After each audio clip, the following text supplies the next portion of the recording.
Good morning. Thank you for being with us this morning, so early.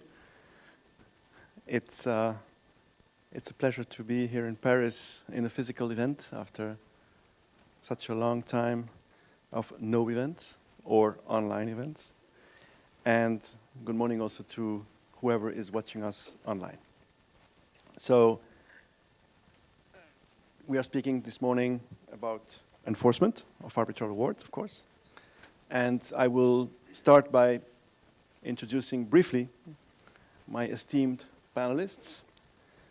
Starting at my left, Laurelène Gaissio-Fievet, who is a partner at the firm at BSP, where I also work. I was also a partner in Luxembourg. And Laurelène joined us more than 12 years ago now. And she works with me in litigation and arbitration matters. To her left, Arnaud Nuyts, who is a partner with Liedekerke in Brussels. He is part of the international arbitration and dispute resolution practice, who focuses on multi-jurisdictional litigation and arbitration in Brussels. He is also a professor at the ULB. At his left, Gerard Endedijk, who is a highly experienced litigation lawyer. He operates in commercial and corporate litigation in Amsterdam, and he just recently launched his own firm, Lennox Litigation, a boutique firm specializing in litigation. At the very end, and last but not least, Wieger Wielinga, who is with Omni Bridgeway, and who will talk us a little bit about enforcement from the funder side. So now you know who is speaking to you. And we will, without further ado, start immediately with explaining you which topics we will cover. We tried to break down enforcement with three questions. So first of all, we'll address for the three countries the first topic, which is how does the exequatur procedure work in your respective jurisdiction? Of course, in a nutshell, and what challenges can you expect? Then we will go to the provisional measures, which are most important when you try to enforce, and what measures can be taken, if any, before there is a recognition of the award. And finally, is it possible to object to the enforcement of the exequatur arbitral award once, therefore, you have the recognition? So, starting with our first topic, we start with Luxembourg. And Laurelène, how is it working in Luxembourg? In a nutshell. I'll try to do it in a nutshell. Good morning, everyone. So, to obtain an exit order in Luxembourg, you will file an ex parte petition in front of the president of the district court. And if the conditions are met, you will obtain an order within 1 or 2 days. The conditions will depend on the legal provision which is applicable. I think all jurisdictions can say that it is the conventions who will apply. So New York Convention or Washington Convention, and if there is nothing, we would fall on the Code of Civil Procedures or his local law to know. And so, for example, the conditions that would need to be met for the exit order of an award under the New York Convention would, of course, to file the original of the award or a certified copy and a translation if it is not in French, German, or Luxembourgish. Once you have this order, usually it has to be served on the counterparty, who will then have 1 month if he resides in Luxembourg or 2 months if he resides abroad to challenge this exit order. Such challenge usually lasts 18 months to 2 years. And it is contradictory proceedings this time. There will be no review on the merits of the award by the judge. The judge will just make sure that he can recognize in Luxembourg this award Usually the debate is about public policy and knowing if this award it complies with international public policy. We have two specificities in Luxembourg, which is that an annulled award will not be recognized. I know that in many countries it is different, but here it's annulled, it's not recognized. We also have had a recent decision, which is a first one, concerning ICSID awards. And when it comes to ICSID awards, the judge who will look into the recognition of the award cannot look at any defense raised by the debtor of the award.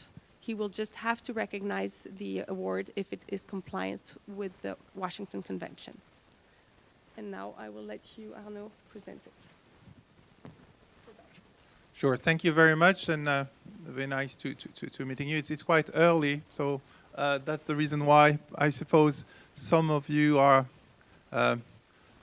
watching this presentation online from their bed, as we've been doing for 18 months now, instead of moving physically to this room. Yes, Belgium follows the same pattern as the Netherlands and Luxembourg. There is a distinction between first getting exequatur and then moving to measures of execution, though we'll discuss later the option sometimes to get provisional measures before you obtain exequatur. Let me mention a few specificities where B may be different from Benelux. So the first one is that in Belgium, when you get an exequatur order, and it is obtained on an ex parte basis without the defendant being summoned, this exequatur order is immediately enforceable. So the award debtor can make an application to set aside the exequatur order, and it will take usually several months, sometimes several years, before the set-aside application is resolved by the court. But in the meantime, this ex parte order remains immediately enforceable. And that's unlike in Luxembourg, where the ex parte, the set-aside application does suspend. That gives quite an edge to creditors coming to Belgium, because in the meantime, they can seek final executory measures, such as final attachment, pending the application to set aside. And that gives rise to a lot of nasty debates before judges, because creditors usually will insist on this right. They say, I have my ex parte order. Of course, the defendant has not yet been heard on whether there are any valid grounds to set aside the award. But then the creditor will insist to move directly to final execution, and then the award debtor will say, hey, wait a minute, I have grounds to oppose this. This award has been obtained by fraud. There are public policy defenses that need to be considered. And the judge who has to deal with this is the attachment judge, the specific judge in Belgium who deals with attachment disputes. But in principle, the law is the law. Final executory measures of attachment can be taken, but judges, when they see that there are serious grounds to oppose the execution, the exequatur of an award, will find ways to avoid final executory measures. I had a judge recently who said in court to the award creditor who was insisting on getting a final executory measure, the judge said to the lawyer of the creditor, but if at the end of the day, if in 2 years' time, the award is set aside, the entire case crumbles as a house of cards. So are you asking me still to order final executory measure? And actually, the judge in that case found ways not to go to final executory measure until later in the process. So that's the first feature. Quickly, another one. In Belgium, you will get only one level of review on the set-aside application from the award debtor. That's like in Luxembourg and the Netherlands, the difference in Belgium is that when the legislator decided to abolish, that 7 years ago, the double degree of scrutiny of awards, the Belgian legislator decided to give this task to the first instance judges, not to the Court of Appeal, like in Luxembourg or the Netherlands. That has been criticized because first instance judges can be less experienced and usually are younger, not as seasoned as Court of Appeal judges, but they give final judgments on the set-aside application. After that, there is only a possibility of appeal to the Court of Cassation, but on a very, very limited grounds. So let me maybe pass the floor to you. Well, thank you. Welcome to the Netherlands. I think there are a lot of similarities. Grounds for refusal of an exequator are all following from mainly the Treaty of New York, Article 5. However, the procedure in the Netherlands is different, especially when it comes to international arbitrations, so not domestic arbitration, but international arbitration. A request for a exequator is not being dealt ex parte, but it's adversarial proceedings. When a request is filed, the opposing party should be called by serving documents on the counterparty, and then proceedings start in front of the Court of Appeal. Normally, they take around a year, exchanging written documents, and then have a hearing. After the decision, there's no appeal possible because you're already at the Court of Appeal. But there is a possibility of cassation at the Supreme Court, but it's only a small window on more theoretical grounds. So mainly the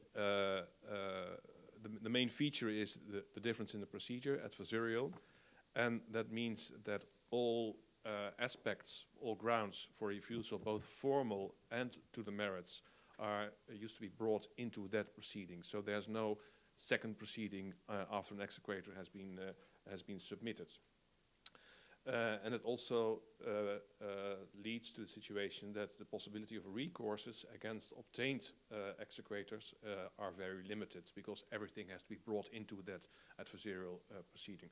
After the exequator has been submitted and new facts or circumstances came up, a party could obviously initiate enforcement proceedings, summary proceedings, but the protection in that proceedings for a party who initiated it is very limited. Thank you very much. I'll keep it brief. Thank you. We'll touch on some of the issues which have been already discussed, but most importantly, I guess, you have an award and you want to take provisional measures because you want to make sure, of course, the debtor does not dissipate assets. And so it's a very important moment where, of course, the debtor does not know where you're going to enforce. Now, can provisional measures be taken in Belgium? In Belgium, there is a very important distinction to be made, depending on whether the assets that are targeted are sovereign assets or non-sovereign assets. What I refer to sovereign assets is any assets owned or held simply by a foreign state or a state entity or a foreign central bank. When non-sovereign assets are being targeted in a normal case, then it is possible for an award creditor to seek immediately measures of enforcement, including provisional measures on the basis of the arbitral award. So the arbitral award as a private title brings permission automatically, as per the law, to carry out directly measures of provisional measures, including conservatory garnishment, conservatory attachment. There is no need to go to a judge. The lawyers, on behalf of their clients, can directly instruct a bailiff to carry out a garnishment in the hands of third parties on the basis of the arbitral award. There is no need to go to court when non-sovereign assets are being targeted. Now, typically, and I know that it's the same system in Luxembourg, and until about 1 year ago, that was the only option when you did not know exactly in whose financial institutions or banks the award debtor would have monies, but you suspect that there are monies in Belgium somewhere. You would levy a garnishment without the need to go to court again, but you would levy garnishment through a bailiff in the hands of the largest banks, all of them. It's a fishing expedition to try to get information, but that's quite costly, right? You have to use a bailiff to conduct 20, 25. There are less banks in Belgium than Luxembourg, so I understand when you do that, it's 100. 140. So you do 140 on the same day? In Belgium, the usual practice is 20 to 25. You can see the difference between the financial power of Luxembourg and Belgium. So it's usually 20 to 25, the largest banks, and then you do your fishing expedition, and 2 weeks after you get garnishee declarations from all the banks, institutions, and they say whether they have any monies or not that are owed to the award debtor. Now, there's been a big change in the law in Belgium. That was adopted in 2019 and became effective at the time of about the start of the pandemic. No relation, because they needed to put into practice the system.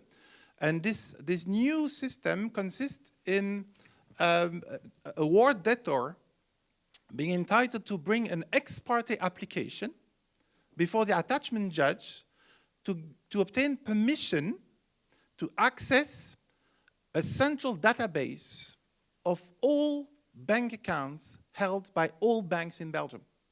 So there is now a database that is held at the National Bank of Belgium. So when you open a bank account in Belgium, you have to know that all the information doesn't stay only with the bank. It goes to this central database. So the central database holds all the account holders and all the details about all the bank accounts held by all financial institutions and banks in Belgium.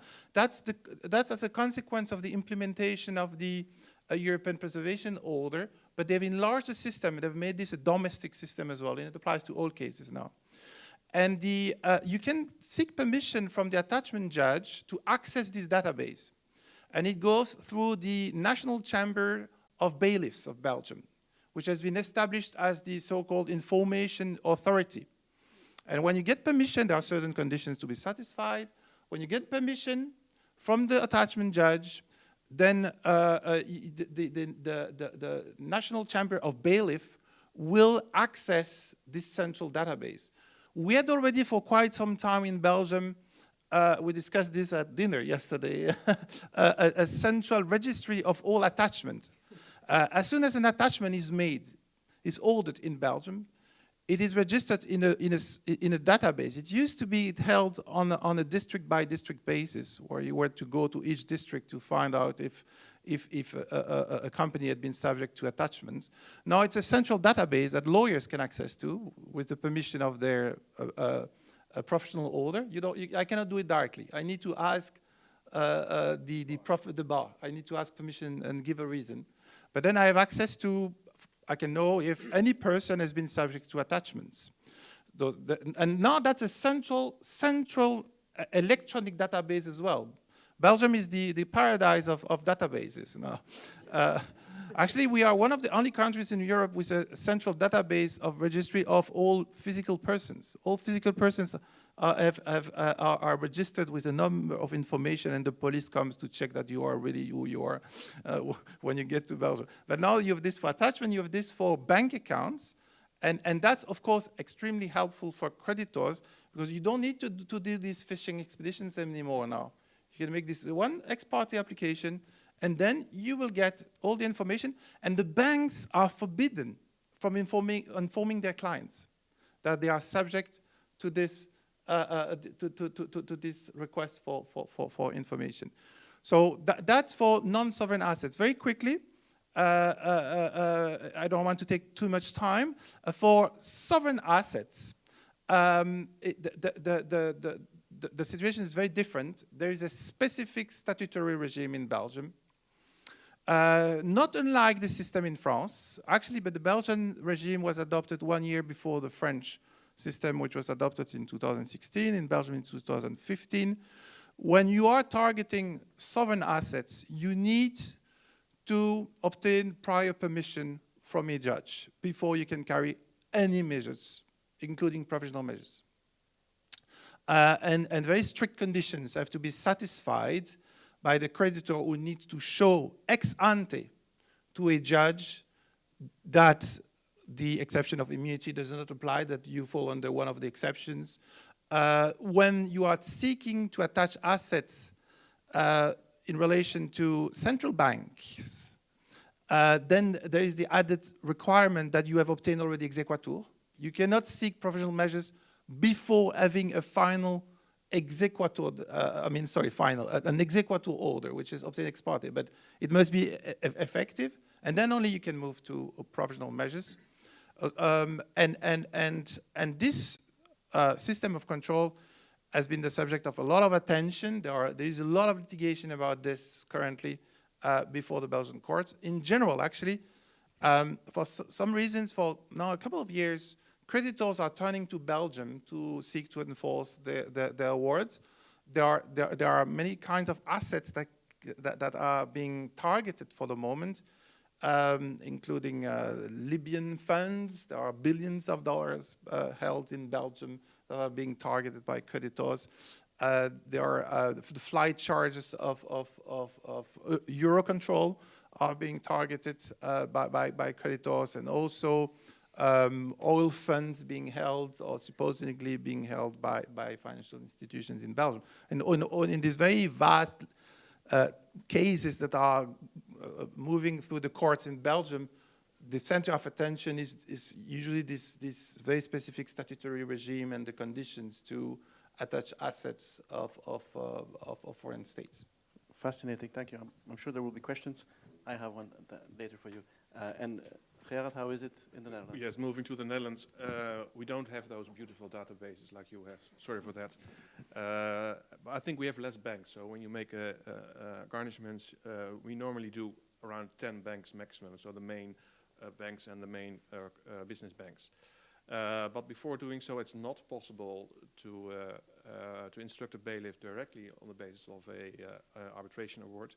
You have to first ask leave of the court for garnishments or attachments.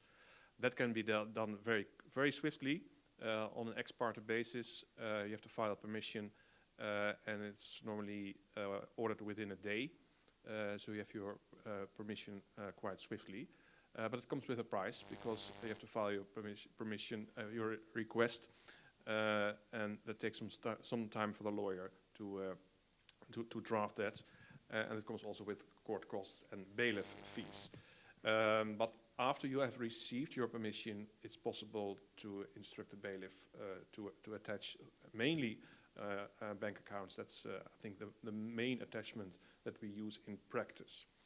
Things are different when it comes to foreign states, because then it needs to be assessed where the assessments could reach assets that are being held for public purposes. But I think Wieger knows more about that and will tip on that later. We'll hear from him. And Luxembourg, quite different on some aspects? Yes, actually, I think Luxembourg might be the place to enforce state awards, well, awards against states.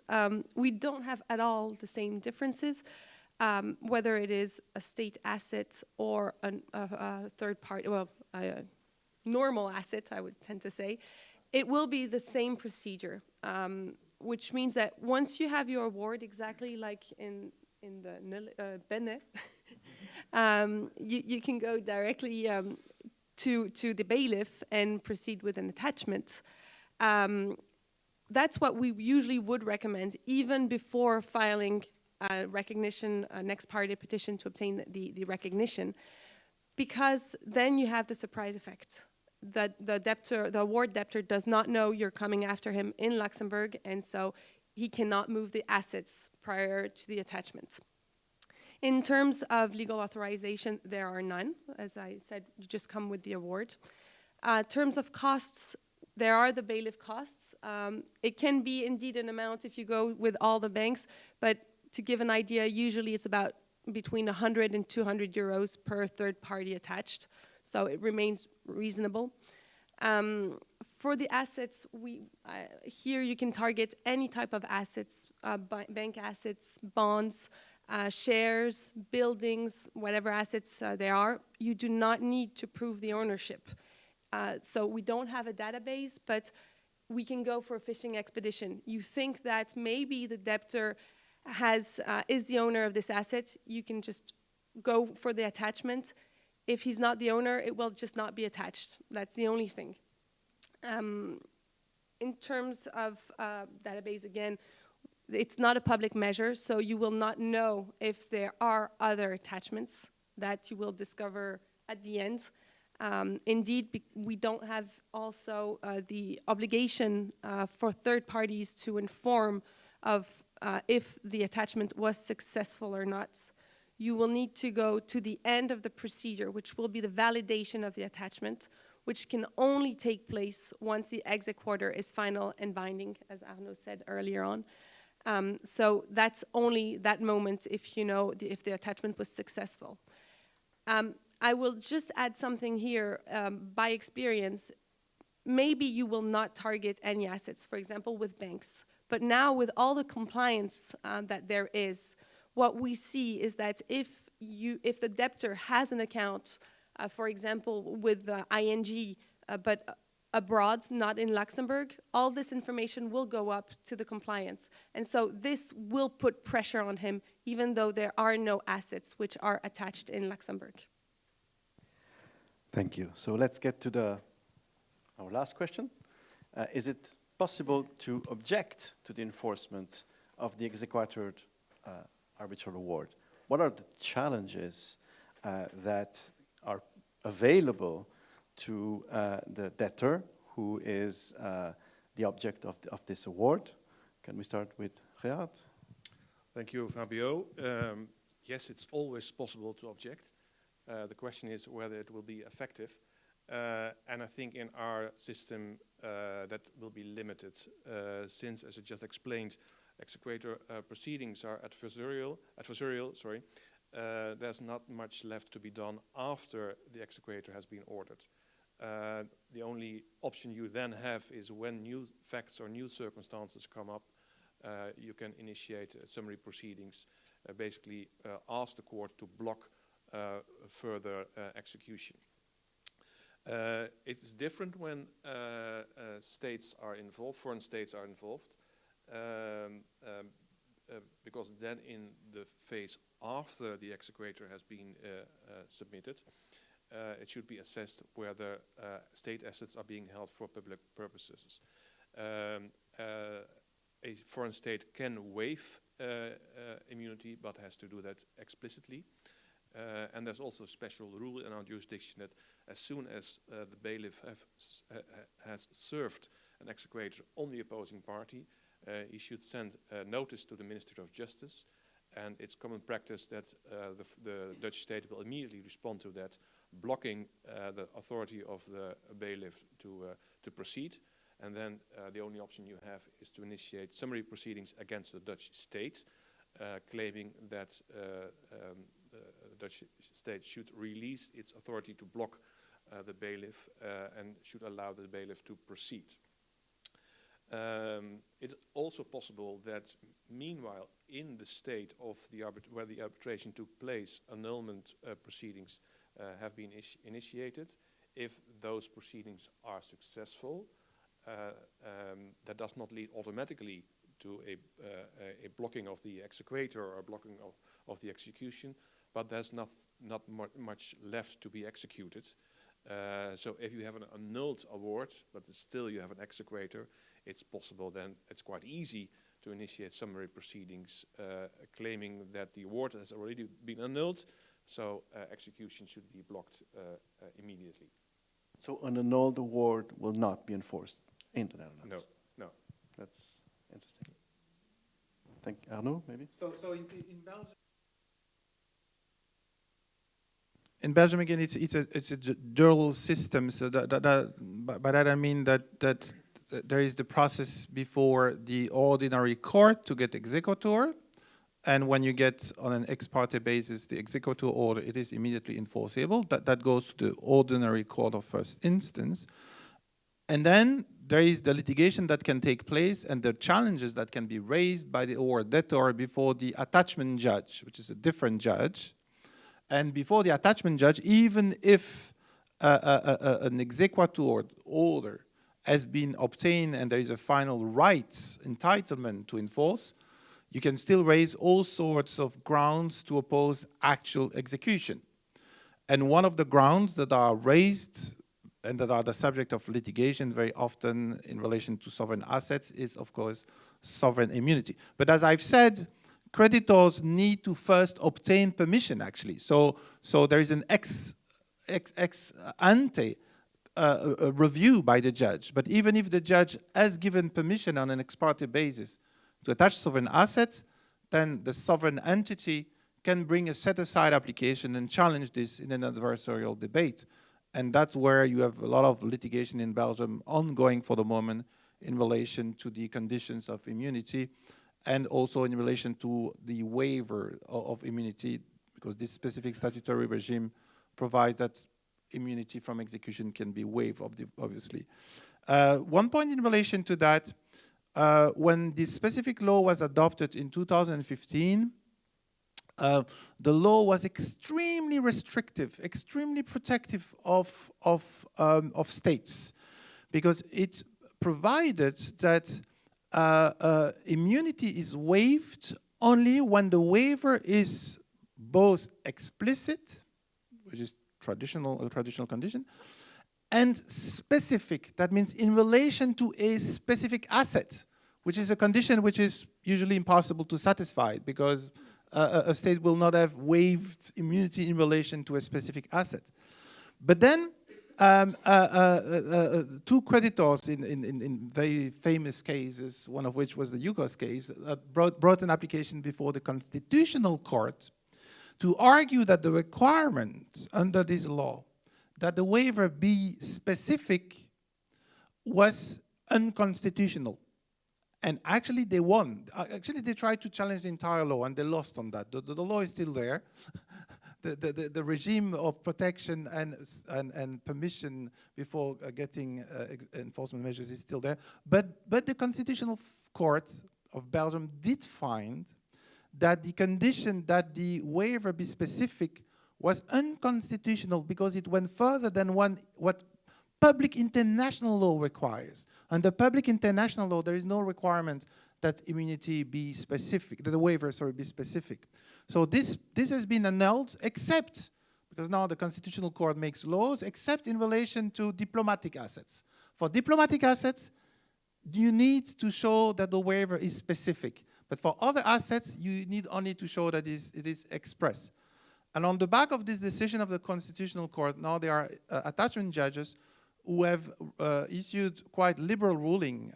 In a recent case, an attachment judge has found that there was a waiver, a general waiver, even if it was explicit, it was not there was no condition that it be specific, on the basis of an arbitration agreement that provided that each party will waive its right to the doctrine of immunity. And that was the only clause in the agreement. And the court found that that must be construed as including immunity from execution. So that was a waiver of immunity. So that can be challenged. You can also challenge the execution of an award on the basis that it has been set aside in the country of the seat. Actually, there's been a change in the law there. Under the former regime before the adaptation of the Belgian law, there was no rule about that.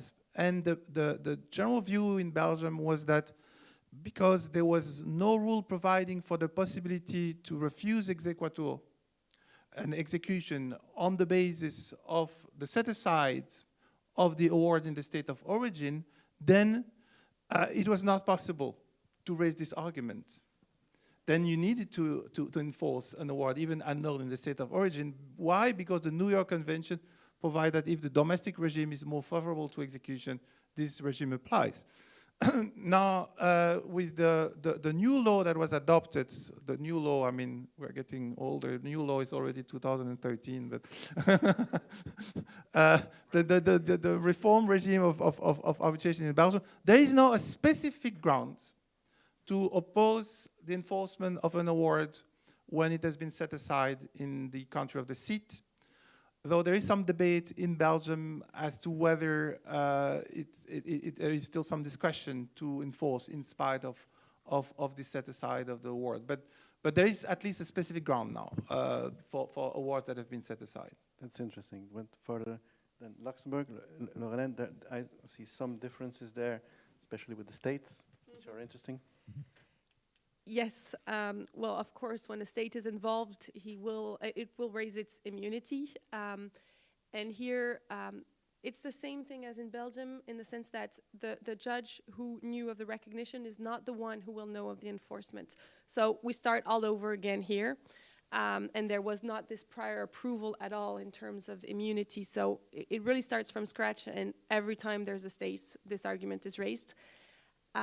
Though the courts are very reluctant to retain the immunity from jurisdiction when there is an arbitration agreement, because they tend to believe and to consider that when a state entered into an arbitration clause, it did waive its immunity from jurisdiction. The situation is slightly different when it comes to immunity from enforcement, because here what the court will do to see if there was a waiver, it will look into how the clause is drafted. In a 2019 case, the court considered that such a waiver was contained in the arbitration clause because the arbitration clause said if the parties failed to comply with the award, it can be enforced by the court having jurisdiction. And so here the clause specifically mentioned the enforcement.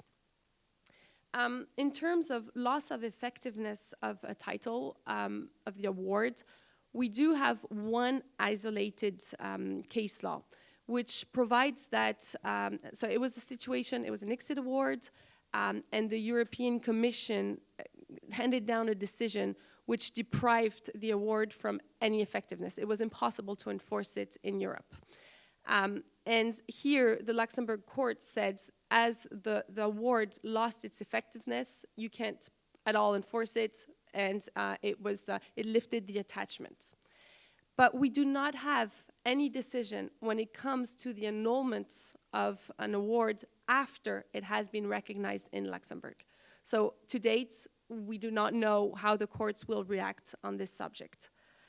Another argument that could be raised to oppose to the enforcement would be a fraud that would have been committed in regards to the arbitral award itself or the recognition proceedings.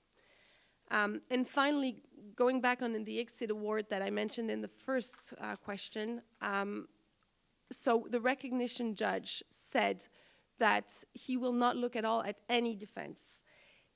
He kind of opened the door in the decision to say the enforcement judge might be competent to know of all those defenses.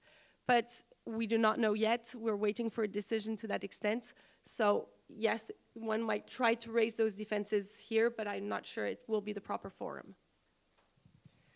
Okay, thank you to the panelists to having highlighted the differences, and we tried in this table to show some of the differences which have been discussed. We will circulate those slides for you so that you have an overview of what has been discussed, the major differences. I think what comes out is clearly there are two countries which have a specific procedure for sovereign assets when state is involved. Luxembourg does not, although the judge will know about those defenses, of course, but there is no prior authorization. So it comes after, so you can attach in Luxembourg the assets of a foreign state, and then you will have a discussion in front of the enforcement judge. Are those assets covered by immunity or not? So I think that's what might be one takeaway that you can have. So moving forward, we asked Wieger to give us a short overview of a couple of cases that he had in his career of funder, which we thought were interesting, entertaining, out of the ordinary, and which might be of interest and which might be fun. Thank you. Yeah, so I chose two cases.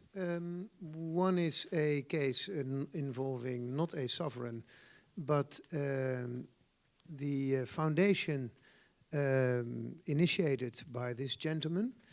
And I chose another case, which is a sovereign case, to highlight a little bit of experience and the typical defenses you see in an enforcement context involving sovereigns.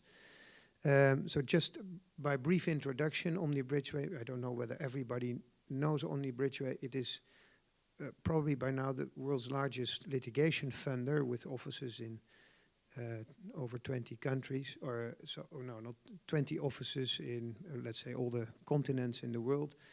And we have a specific interest traditionally since 1986, actually, when we started in the enforcement side of cases. So we're not only funding the merits of the case and the arbitration costs and so on, but traditionally we've always been very active to enforce cases specifically for Western governments through their ECA, who insured exports such as Atradius in the Netherlands, COFAS in France,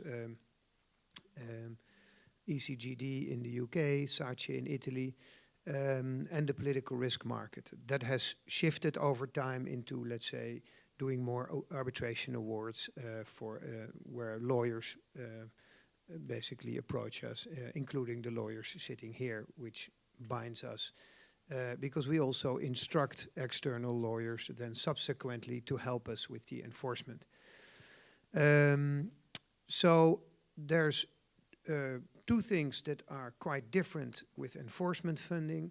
One is that there is already an award, so the assessment of the case, whether or not we are interested in funding, is quite different. We predominantly want to know whether there are assets in reliable jurisdictions. So where are the assets? We've now been talking of how procedurally you will get to the assets and what kind of challenges you have to overcome. But the first question is, are there any assets and where are they and what kind of assets are there? And secondly, the way that the funder is involved is slightly more intense in the sense that we tend to deploy a multi-jurisdictional enforcement approach. Certainly with sovereign cases, which is about 60% of our enforcement practice, we want to deploy enforcement measures, freezing orders in 6, 7, 8, or 12 jurisdictions. So that's just for starters. The typical defenses we get in enforcement cases are basically three. One is procedural. That is, let's say, the stuff that we just discussed, whereby setting asides that are pending can uphold it, or whether there should be security for cost issues, all kind of procedural feet dragging, we would say. Then there's two other potential defenses that we are always ready for, and that is sovereign immunity. We discussed that briefly. And are the assets really owned by your debtor? So piercing the corporate veil doctrine type defenses. There is a few other defenses, and I will touch upon that in the context of the Maharishi Mahesh Yogi. This gentleman is actually a wonderful man. That's not the problem. He met the Beatles in the 70s, and he's the inventor of transcendent meditation. And he created, at some point in time when he became older, a lot of people came around him. He was funded tremendously by all kinds of believers and followers, a bit similar to the Bhagwan movement. And he resided at some point in time, at the end of his life, in the Netherlands. So he came all the way from India via Switzerland, and he resided in Vlodrop, a small village in the south of the Netherlands. By that time, we're now talking, let's say, the 2000, 2008, he created a new sort of world order, and that is the global country for world peace. And what is a global country for world peace if it does not have its own currency? So there also should be a currency. So he invented the raam currency, which you see in the bottom. That is one raam. If there would be one global currency, was the idea, there would be much less war. So there was an idealistic thought behind it, which was all okay, except that he ordered 300 million in currency paper with the Royal Dutch Enschede, which is for 200 years already the Dutch printer of money. They do printing worldwide. So the Johan Enschede started to print 300 million raam, and the problem was a bit that order, here you see the end result of the order, this is 300 million raam, that's a lot of money. There is one supermarket where you could actually pay with this, and that is the only supermarket in the world, which is in Vlodrop, where the Maharishi resided. The problem was that this was left unpaid, so they didn't take it off because the Maharishi died in the meantime. And the whole idea basically collapsed, and the foundation was basically taken over by all these followers, which all had slightly different motives than the Maharishi himself. We litigated and obtained an award, a multi-million euro award, because this is very, very costly to do, and had to ask for payment from the foundation. And we investigated the assets of the foundation. We have a proprietary asset tracing department with specialists that do this kind of work already for 20 years. So we first went to the corporate headquarters of the foundation, and we found that this is corporate headquarters. And there was actually one big vault in one of the sort of squatted building that you see on the picture. And we had a special bailiff with special tools try to open the vault, and there was nothing in it, unfortunately. But it's interesting, the asset tracing department did find an enormous amount of assets worldwide. It turns out that this is a multi-million dollar organization with all kinds of beneficiaries of those millions and all kinds of assets worldwide. So we targeted, we searched for in 21 jurisdictions for assets, of which we selected around 8, which is in Belgium. We attached real estate directly owned by the foundation. We made a number of garnishments, so that with that I mean a third-party attachment under banks, and attachment on a number of loans. Then in the Netherlands, similar attachments were made, attachments in Norway, Bulgaria, Bosnia, Germany, Greece, and in the United States. The interesting thing of the United States, that's a bit off topic, but you have a proceeding called the 1782 Discovery in Aid of Foreign Proceedings procedure. That is if your procedure is still pending. But there's other discovery tools under different rulings that can be extremely useful. However, in all these type of cases, you need to do homework first. You need to identify assets. So that's what we did, and eventually the combination of these multi-jurisdictional attachments, which led to all kind of defenses. So they were not sitting still, the foundation. The most important defense was in Belgium, because the real estate was really valuable and was really hurting the foundation if we would execute that. They found a corporate intercompany loan from a recently erected BVI company that basically diluted our claim. It was really hundreds of millions claim that was intercompany with fictitious documentation, but we could pretty quickly show that that was an invention. So the Belgian courts held in favor, and we also started director liability procedures on these gentlemen, and eventually the attachment in Belgium with the real estate auction on the 27th of January led to a settlement on the 26th of January. We also became sort of the owner of a Norwegian land, which was also owned by this foundation. Don't ask me why the foundation had Norwegian land in its, there was nothing to do with this land, but it was a vast amount of land owned by the foundation. So it's still a bit of a mystery, what the mysterious ways of the Maharishi Foundation, so to speak. But eventually we settled on the back of this pressure. That is the first example, and you see that the, let's say, the Benelux is, but France as well, is a very important, are very important jurisdictions for us as enforcement funders. And a lot of US clients come to us and they always want to go to the UK and to the US. But they forget that the civil law countries, thank God to Napoleon, has created a very effective enforcement system with the saisie conservatoire, the conservatory attachments, pending your exequatur. You can always try in the 3 jurisdictions we just discussed, as well as in France, freeze assets already and put some pressure and at least prevent dissipation of assets pending your dispute resolution.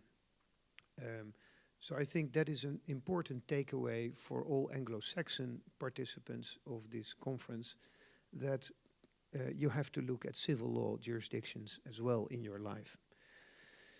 Then the enforcement against the state. This is a dispute before a UK construction company that was litigated in Kenya.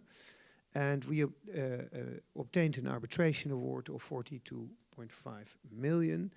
And the arbitral award was left unpaid. The Magufuli regime was increasingly hostile towards external investors, and were certainly not willing to voluntarily pay an arbitration award. So we sought to create settlement momentum similar to the Maharishi case, but this time we were faced with a Tanzanian government as a counterparty, with no sovereign immunity waiver in any contracts. So we had to prove 2 things. One is that the assets are really owned by the state, which was a challenge in the attachment of these Bombardier planes in Canada. But also we affected other attachments, including attachments in the Benelux under bank accounts and other monetary dues. The good thing about the Benelux is also that, at least in Belgium and Luxembourg, you have clearinghouses that, for instance, play an important role in the execution of the issuance of Eurobonds. That's a tricky thing to do, attaching dues under bond issues, not only for sovereign immunity reasons, but also where does the money actually go? It usually goes the other way. So it's the interest payments perhaps that you could attach. So that's tricky. And there's very short moments in time that you can probably do something. But that's something we looked at. And in the end, the most important pressure points were the Bombardiers. And there the question comes, the Bombardiers were constructed in Canada at the factory. They were not delivered yet. And the Tanzanian government said 2 things. One, this is immune and therefore you cannot attach it. So there you go, look at the Sovereign Immunity Act of Canada. That's a local thing. Your local sovereign immunity rules define whether or not you're going to be successful. And secondly, these Bombardiers are actually owned by the state-owned entity, Air Tanzania, which is not the same as the state. So before we attach the assets, we could of course already wait for these arguments to come. I mean, that's a no-brainer. So we prepared it beforehand, and we had decrees that said that clearly defined the order of the Bombardiers on behalf of the state directly, signed by the Prime Minister. or the president even. And Air Tanzania was liquidated a couple of years before, so there was no Air Tanzania. Of course, quickly there was a new Air Tanzania after we attached the assets.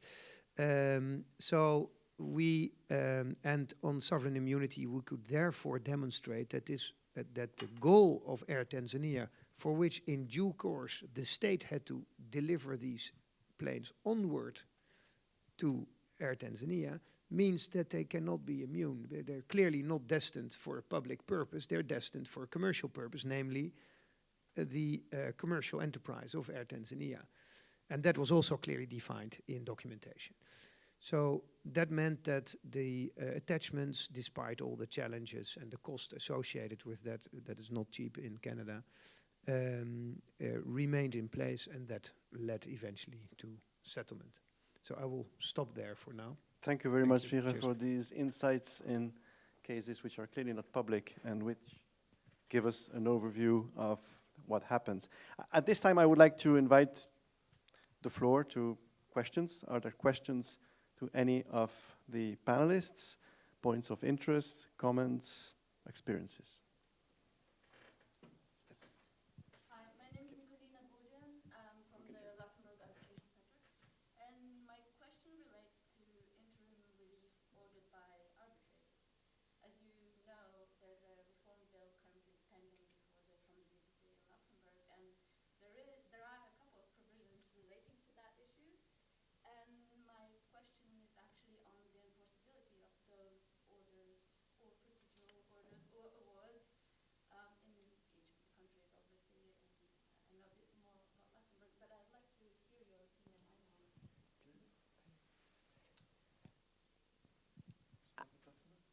Start with Luxembourg, yes.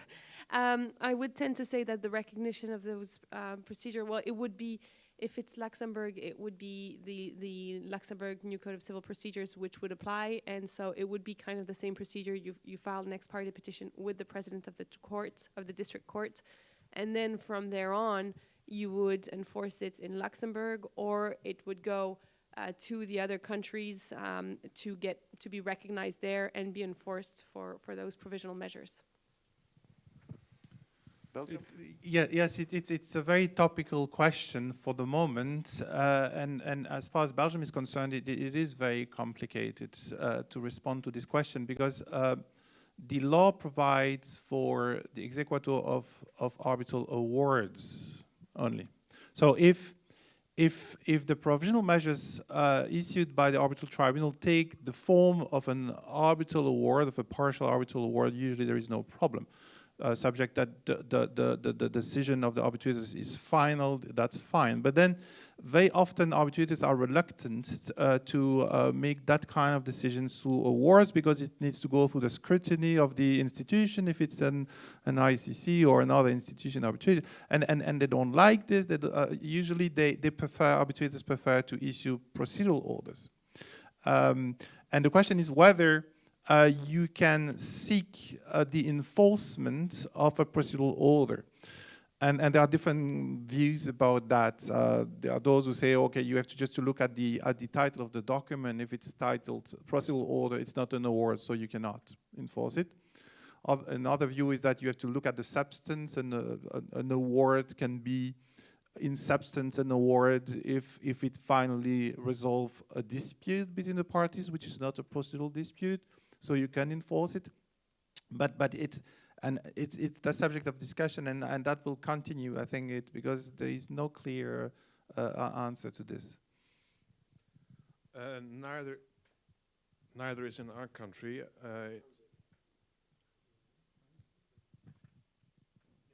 Here I am. Yes, neither is in our country. I have not much experience with that, but I can imagine that it should be possible to ask for an executor of such an interim order.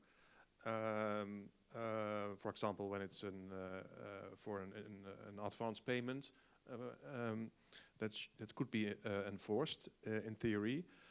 But in practice, I think it will immediately lead to the discussion whether this order is irrevocable or not. And if it's questionable whether it's irrevocable, the court will be reluctant to order an executor. I would add that currently case law in Luxembourg says until there is a panel which is set up, you can go to the juge des référés to obtain an interim order.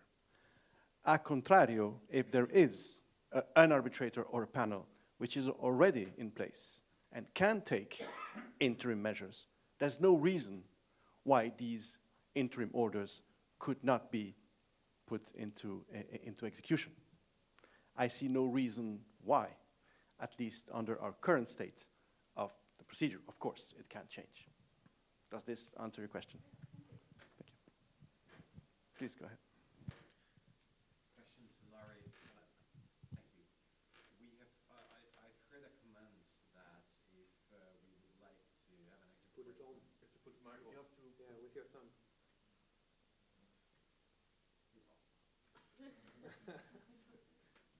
It's on, but it's broken. Yeah. I seek enforcement. Sarah, we've got another one here. Yes. Thank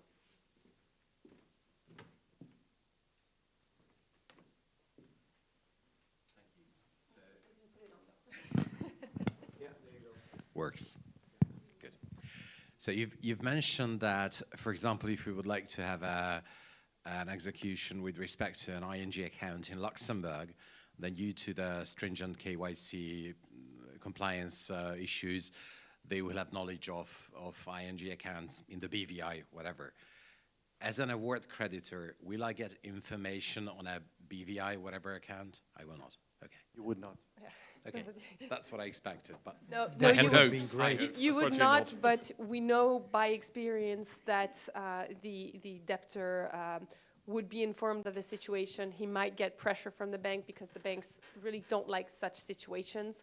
And so it can lead, especially if you target several banks, it can lead him to at least try to go to settlement discussions and find an agreement. It's more a moral suasion issue. Okay, that's what I was afraid of. Are there any, please? Thank you. Good morning, everyone. I would like to ask you about the enforcement of exit awards. And let me take you to the other side of the ocean. I'm from Argentina.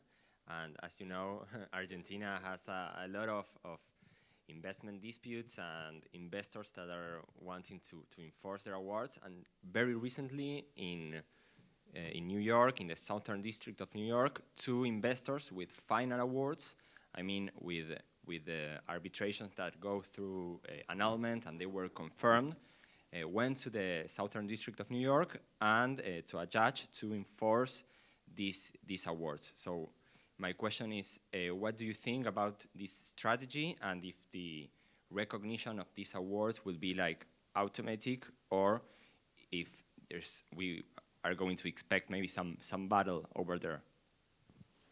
Who wants to tackle that? I can respond for Belgium. In Belgium, when Belgium ratified the Exit Convention, a specific statute was adopted by the legislator. So that's a law dating back to 1970 that regulates the process for the enforcement of exit awards. And the process is very simplified. You don't need to go to court.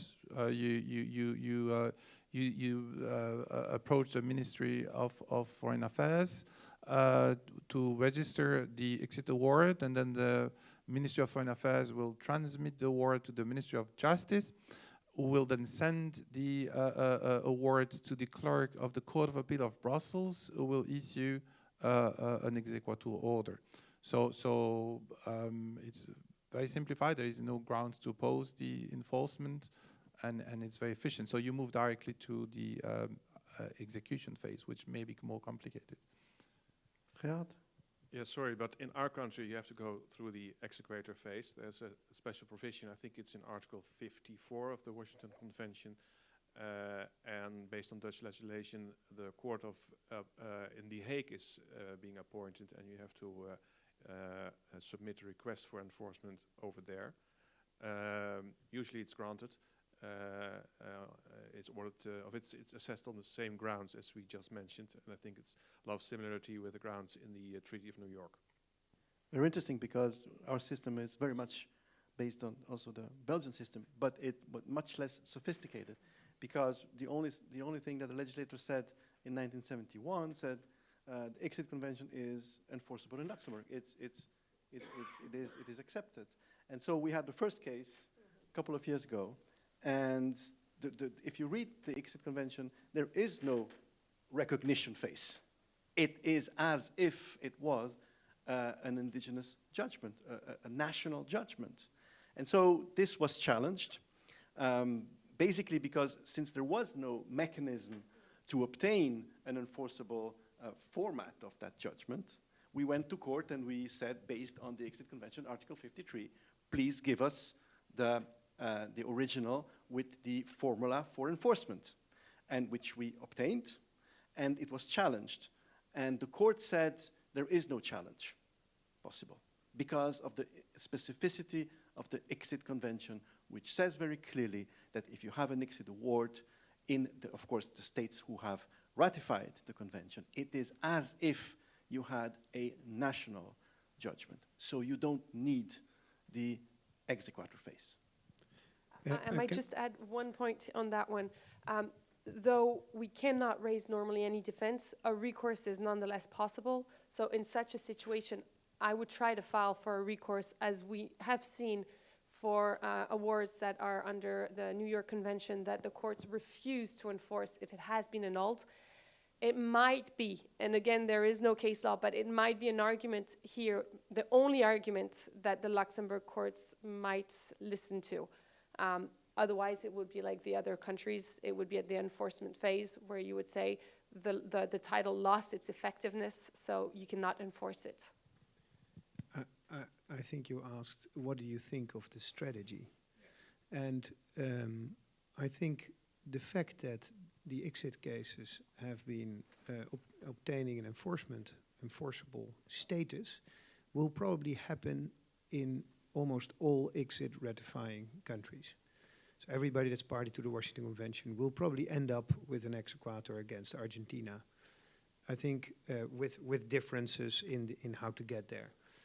I think the interesting part is what assets of Argentina will you find in the US against which you can enforce? Because by now, since Elliott started all these procedures on the back of the bond issues, and Judge Grisa, who is, I think, world famous for how he allowed eventually the creditors to succeed in obtaining redress in the US.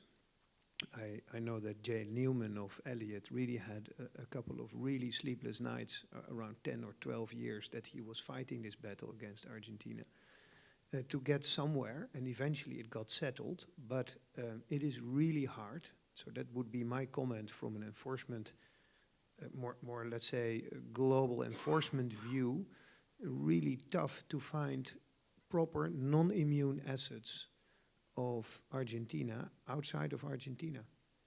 So I think that is the defining thing, and it's going to close Argentina to a large extent to foreign direct investments as long as they don't deal with people that have obtained rights based on previous investments. So Argentina continues to play hide and seek, but eventually it's hurting their economy because they don't deal with it, and they can deal with it at probably only a percentage of the real face value of all the awards, if they would just come forward and deal with it. Otherwise, constantly people will try to attach assets of Argentina wherever they go.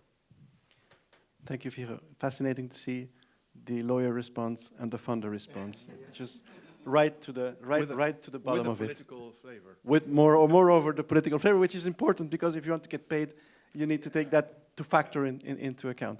Even though you're still a lawyer. You used to be a lawyer. Yeah, that was a long time ago. You never get rid of that. Any other questions from the floor? Or does anybody want a coffee? No. Guy. Please, Mr. Lepage. Monsieur Lepage. Guy Lepage, Paris. My question is very technical.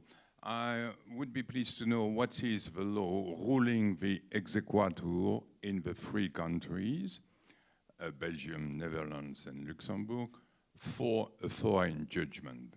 let's say, an American judgment.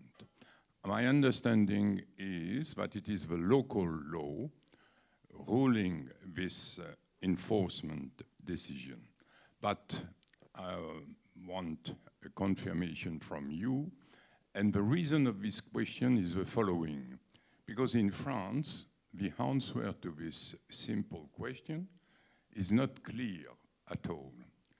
And even yesterday, one Paris court decided that the exequatur must be ruled by the law of the country where the judgment has been issued.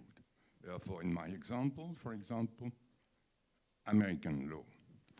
And this is very important. Why? Because if you take the status of limitation period, in many countries, it is very short. For example, in the United Kingdom, 6 years.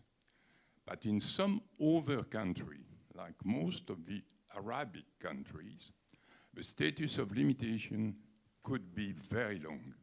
And therefore, it means that according to this case law, you could have the enforcement of an Arabic judgment which has more than 20 years of age. Thank you. Right. So we are assuming that the foreign judgment is outside the European Union. Am I correct? So maybe I'll ask first, Arnaud? Yes. I think, I don't know the details of this judgment, but I assume that the French court didn't find that the law of the foreign judgment applies to all aspects of the executor process, because the reasoning logically would be the procedure is subject to local law, the place of enforcement. The grounds to resist enforcement are also subject to local law. I don't know any system where a court will apply the law of the court of origin of a judgment to assess the grounds for refusal of enforcement of a judgment. I suppose the issue in that case was more what is the effect of the judgment and whether it is still effective. And in relation to that, in Belgium, there is room to say that under the general theory of the extension of effect of foreign judgments, in order to assess the effect of a judgment, you have to apply the law of the state of origin of the judgment. So you would look at, indeed, the law of the state where the judgment was issued to assess whether it is still valid, what are the effects of this judgment. But then there is another principle usually which would be applied in Belgium, which is mirrored on European law, which is that the judgment cannot have more effect locally that a local equivalent judgment would have. So you apply foreign law, but you cannot get more rights under a foreign judgment than an equivalent judgment under the local law. So I don't know if all of this has been debated in this judgment. I would be interested actually to have a copy of this judgment. But it's quite complicated to delineate the exact role of the foreign law, of the law of origin of the judgment, and the local law in assessing the effect of a foreign judgment. Yeah, Yes, a request for exequator.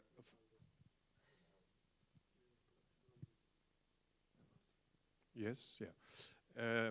To answer your question, a request for an exequator is assessed based on Dutch procedural law, limited grounds, but it's sort of a semi-open system.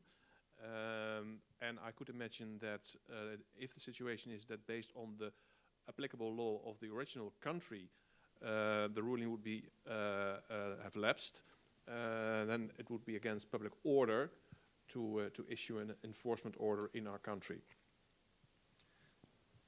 Can I comment a little bit on that? There's also the reciprocity demand. So in the case of the US, I think there's some case law that goes to the reciprocity practice. So it's not written, it's a practice of reciprocity. If you can demonstrate a certain amount of reciprocity, the Dutch courts will look more favorably at acknowledging a case without going into the entire detail and redoing the entire litigation.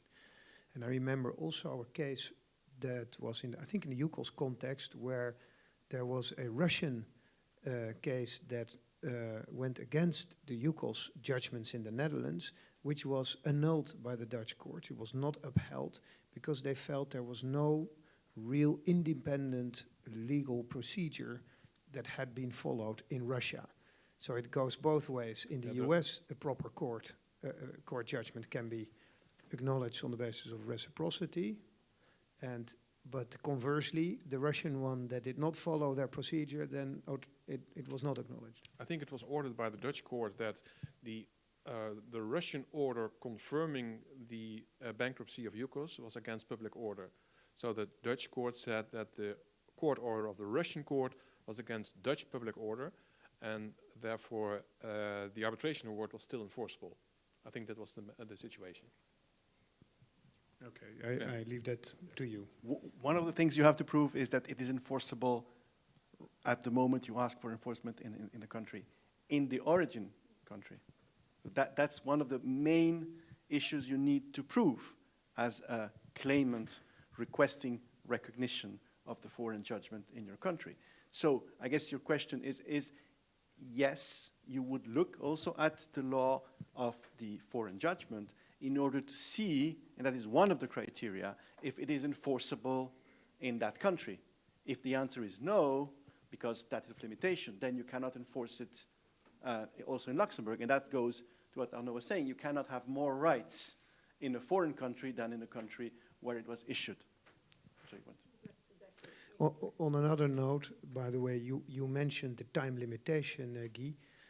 In some countries, time limitation is a substantive question, and in some countries it's a procedural question, which means that you end up sometimes with the shorter of, right? Because if you would go with a judgment that has a short limitation time in a substantive, so for instance, if the US would have a very short limitation time according to US law, and you go to a country with a longer, then the shorter would probably apply. They would not give more rights than you have under the current judgment.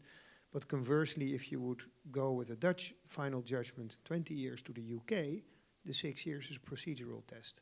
So you would still end up with only 6 years before you have to bring the case. Does this answer your question? Yeah, thank you so much. Because in this case, which was ruled yesterday, which is a very new case, it is very interesting to have your answer, because my understanding is that you cannot give more rights to a foreign judgment than to a French one, for example, in this case, or to a Dutch one, or to a Belgian one, or a Luxembourg one. And this is exactly the opposite in the decision of yesterday. Because according to France, the status of limitation for a judgment is 10 years. And in this case, the judgment was 17 years. And nevertheless, it receives the executor, the enforcement, which is very strange in my view. Interesting. We're going to look into that. Anybody else? Please.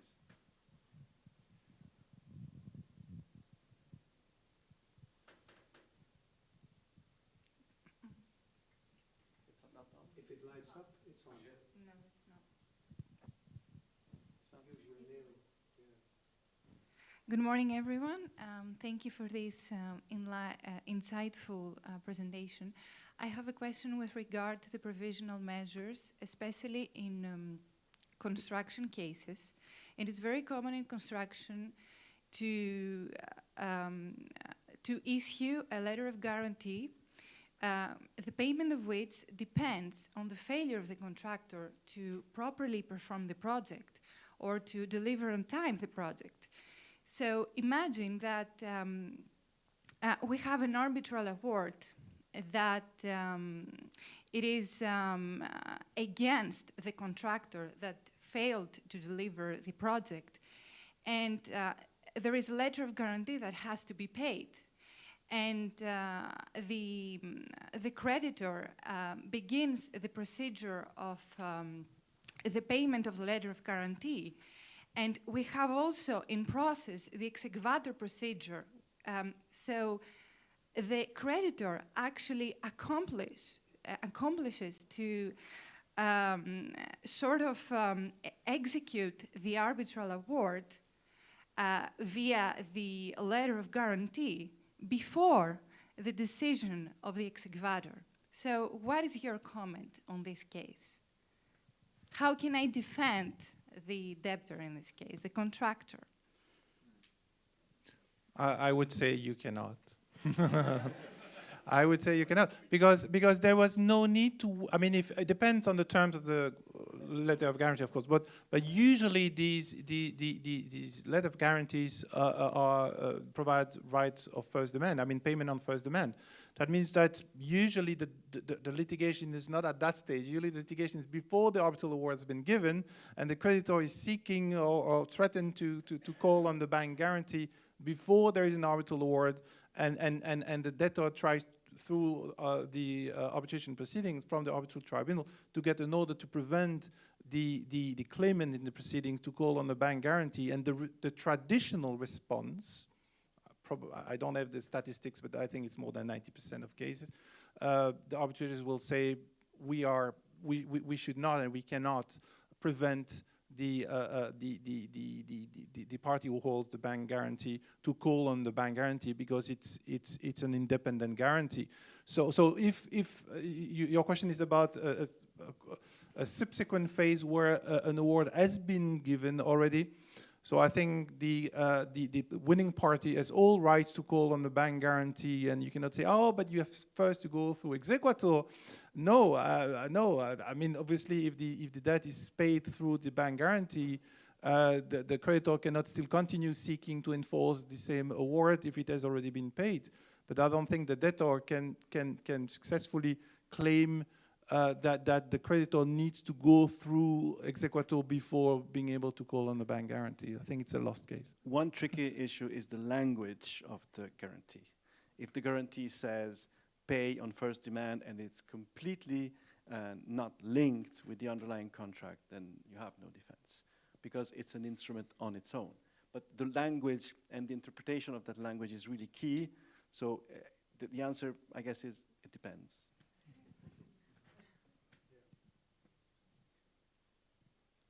So thank you very much for coming here and participating to the debate.